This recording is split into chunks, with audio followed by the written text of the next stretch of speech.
કરીએ દોસ્તો તો ગુજરાત ઉપર આજે રેમલ વાવાઝોડું છે એનો ખતરો કેટલો છે અને કઈ કઈ જગ્યાએ વરસાદ નોંધાઈ શકે છે।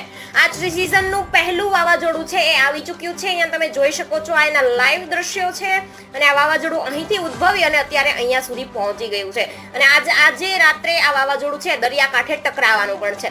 તો દોસ્તો 120 કિલોમીટરની સ્પીડથી કઈ જગ્યાએ આ વાવાઝોડું છે તબાહી મચાવશે આ સંપૂર્ણ વિગત આપણે આ વિડીયોમાં જોશું। તો વિડીયો છેલ્લે સુધી જરૂરથી જોજો। દોસ્તો તમારું સ્વાગત છે અમારી YouTube ચેનલ જનવાદ ન્યૂઝમાં। વાત કરીએ તો મિત્રો ચોમાસું છે ધીમે ધીમે આગળ વધી રહ્યું છે। અહીં તમે જોઈ શકો છો 22 થી 24 તારીખ સુધી અહીંયા અરબી સમુદ્રમાં આગળ ચોમાસું નથી વધ્યું પરંતુ બંગાળની ખાડીમાં ચોમાસું છે એ આગળ વધી ચૂક્યું છે। અહીંયા તમે જોઈ રહ્યા છો 22 અને 23 તારીખ સુધી ચોમાસાની લાઈન છે અહીંયા હતી અને હવે એ લાઈન અહીંયા સુધી આવી ચૂકી છે। એટલે આ હતા ચોમાસાના અપડેટ। હવે જોઈએ દોસ્તો વાવાઝોડાના અપડેટ વિશે। આ તમે લાઈવ જોઈ રહ્યા છો કે જેમાં તમે આજે વાવાઝોડું છે તમે નિહાળી રહ્યા છો।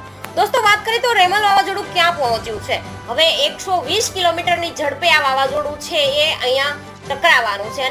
દોસ્તો વાત કરીએ તો ભારતીય હવામાન વિભાગે કહ્યું છે કે બંગાળની ખાડીમાં જે આ વાવાઝોડું આવ્યું છે એ વાવાઝોડું છે એ રવિવારે રાત્રે પશ્ચિમ બંગાળ અને બાંગ્લાદેશના દરિયા કિનારે ટકરાશે। એટલે અહીં આ વાવાઝોડું છે એ આજે રાત્રે ટકરાવવાનું છે અને અહીંયા ટકરાઈ અને ઉત્તર તરફ આગળ વધી જશે અને આજે આ વાવાઝોડું છે ચક્રવાતમાં પણ ફેરવાઈ જશે। મહત્વનું છે દોસ્તો શનિવાર રાત સુધીમાં આ ચક્રવાત છે ગંભીર રૂપ ધારણ કરી લેશે અને વાવાઝોડું પશ્ચિમ બંગાળના સાગરદ્વીપ અને બાંગ્લાદેશના ખેપુપુરા વિસ્તાર વચ્ચે ટકરાવા જઈ રહ્યું છે।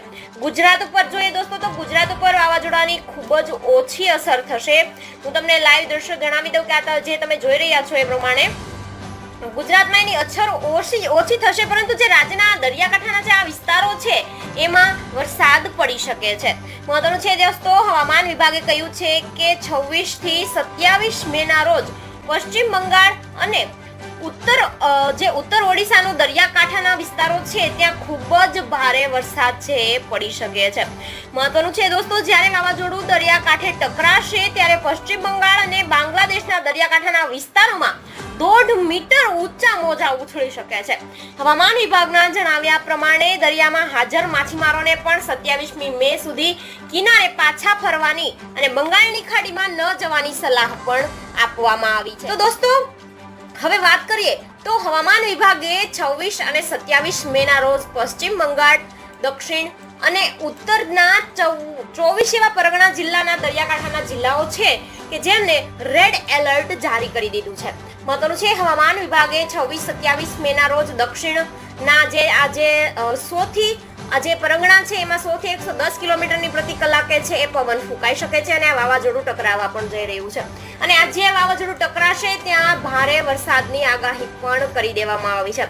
દોસ્તો વાત કરીએ તો આ સિઝનનું પહેલું ચક્રવાત છે અને હિન્દ મહાસાગર ક્ષેત્રમાં ચક્રવાતના નામકરણની પદ્ધતિ મુજબ આ વાવાઝોડુંનું નામ રેમલ રાખવામાં આવ્યું છે અને આ નામ છે ઓમાન દ્વારા આપવામાં આવ્યું છે અને ઉત્તર હિન્દ મહાસાગર ક્ષેત્રમાં નામકરણની જે સિસ્ટમ છે એ અનુસાર એને રાખવામાં આવ્યું છે। તો દોસ્તો જે તોકતે વાવાઝોડું હતું એનું નામ છે ભારતે આપ્યું હતું એમ અલગ અલગ વાવાઝોડાના નામ આપવામાં આવે છે।